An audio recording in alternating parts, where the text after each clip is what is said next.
we are going to perform a small kit. Enjoy it. నేను plastic కప్ని ఆ వేడి వల్ల శరీరంలో విష పదార్థాలు విడుదలవుతాయి. అందుకే గాజు లేదా సిరామిక్ కప్ వాడండి. ఇది సురక్షితం. నేను మీ టెఫ్లాన్ ప్యాన్ని.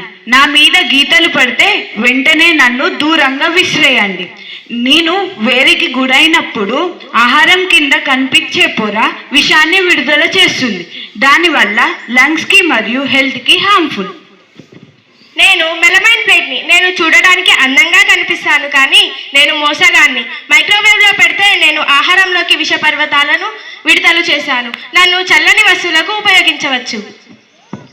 నేను ప్లాస్టిక్ కటింగ్ బోర్డ్ని. నాపై నైఫ్తో కట్ చేయడం వల్ల మైక్రో ప్లాస్టిక్ మీ ఫుడ్లో మైన్ అయ్యి మీ బాడీలో అక్యుములేట్ అవుతాయి. నేను ప్లాస్టిక్ సంచిని. హాట్ ఫుడ్ ప్యాక్ చేస్తే విషపూరిత పదార్థాలు ఆహారాన్ని కాలుష్యం చేస్తాయి.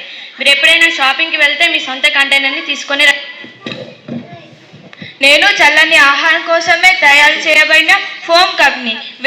వేడి ఆహారం పెడితే నేను కలిగి క్యాన్సర్ కారక పదార్థాలను విడుదల చేస్తాను. నేను మీ వంటగది స్పాంజ్ని. నేను బ్యాక్టీరియాని స్ప్రెడ్ చేశాను. నేను న్యూస్ పేపర్ని. ఫుడ్ ర్యాప్ చేస్తే టాక్సిక్ ఇంక్ ఫుడ్ లోపలికి వెళ్తుంది. దానివల్ల హెల్త్ రిస్క్ పెరుగుతుంది. ఇవన్నీ వస్తువులను మనం క్రమంగా ఉపయోగిస్తే హానికరమైన కెమికల్స్ మన ఆహారంలోకి, మన శరీరంలోకి చేరి క్యాన్సర్ వంటి తీవ్రమైన ఆరోగ్య సమస్యలు మరియు ఇతర వ్యాధులకు కారణమవుతాయి.